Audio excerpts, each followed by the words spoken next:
Hello guys, welcome to my YouTube channel Hindi Vidya by Sadhana. आज हम हिंदी व्याकरण का समास पढ़ेंगे। ठीक है, थोड़े से उदाहरण देख लेंगे पहले कि समास होता क्या है। जैसे रसोई के लिए घर यानी रसोई घर। ठीक है, रसोई के लिए जो घर होता है उसको हम रसोई घर कहते हैं। अब पुस्तक के लिए जो आलय है, आलय का भी अर्थ है क्या है, आवास या घर।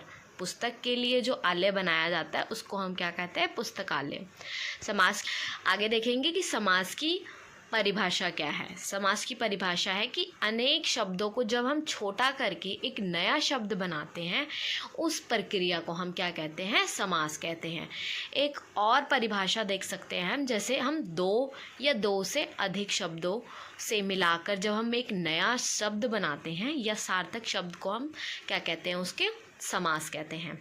ठीक है, इनके कुछ उदाहरण है। कारण चिन्ह है, दोनों पदों के बीच का जो कारक होता है चिन्ह लुप्त हो जाता है। ठीक है, उदाहरण जैसे कि राजा का पुत्र यानी राजपुत्र। ठीक है, इसमें एक कारक चिन्ह जो था का, वो क्या हो गया, लुप्त हो गया। ठीक है, समस्त पद।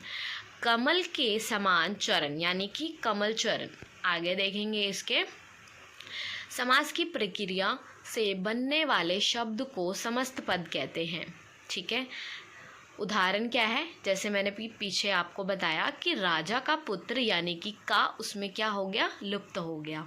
ये हो गया समस्त पद। समास में दो पद यानी कि दो शब्द होते हैं।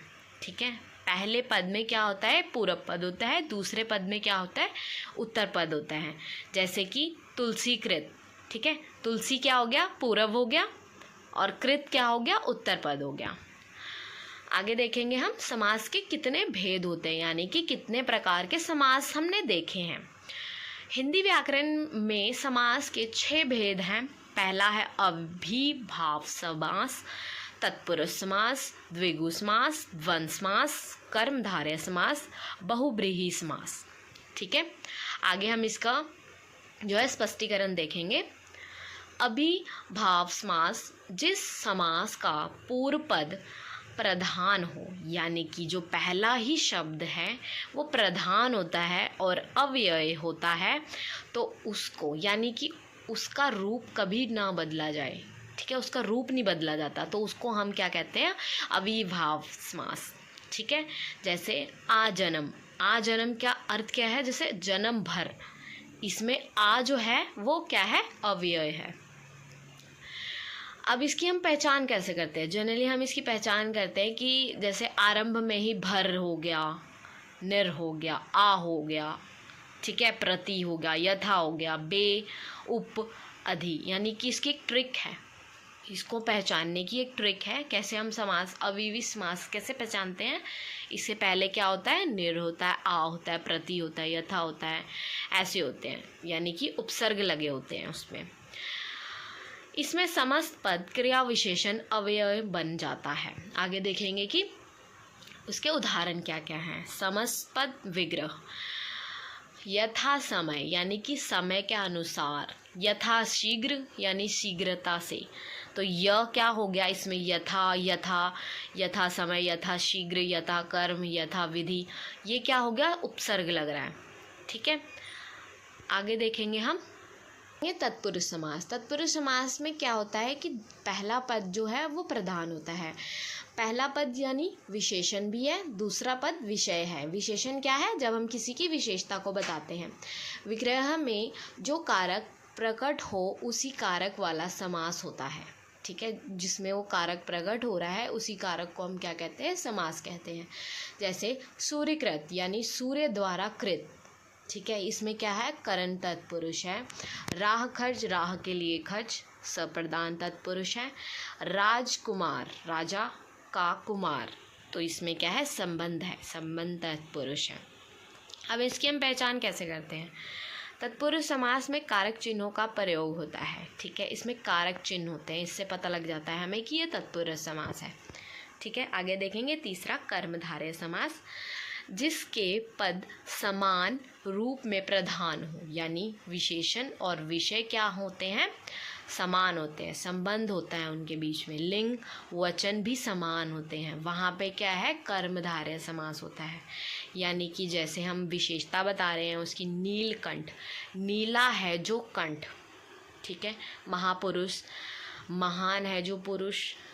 चरण कमल भी ऐसी है, नील कमल भी ऐसी है, महात्मा भी ऐसी है। इसको हम पहचानते कैसे हैं कि कर्मधारय समास में व्यक्ति, वस्तु आदि की विशेषता का बोध होता है, ठीक है। आगे हम चौथा देखेंगे।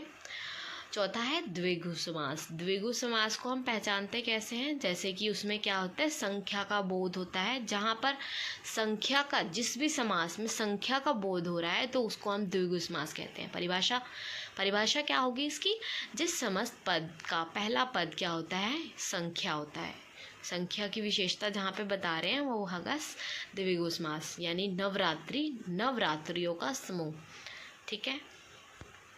आगे देखेंगे पांचवा द्वंद्व समास। द्वंद्व समास के दोनों पद प्रधान होते हैं तथा विग्रह करने और जैसे अथवा या एवं लगता है। द्वंद्व समास को हम पहचानते कैसे, जिसमें अगर हम और लगा रहे हैं या दोनों चीज़ों में अगर हम द्वंद्व होता देख रहे हैं तो उसमें क्या है, द्वंद्व समास हम उसको कहेंगे। जैसे और हो गया, अथवा हो गया, या हो गया, एवं हो गया, ये लगता है तो उसको हम क्या कहते हैं, द्वंद्व समास कहते हैं। जैसे यहाँ पे उदाहरण दे रखा है, धन और दौलत, यानी कि बीच में हम और लगा देंगे तो वो क्या हो गया, द्वंद्व हो रहा है उसमें, धन और दौलत, ठीक है। योजक चिन्ह का भी जो है प्रयोग होता है इसमें।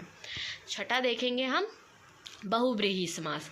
बहुव्रीहि समास में क्या होता है, जिसमें कोई भी पद जो है प्रधान नहीं होता, ठीक है।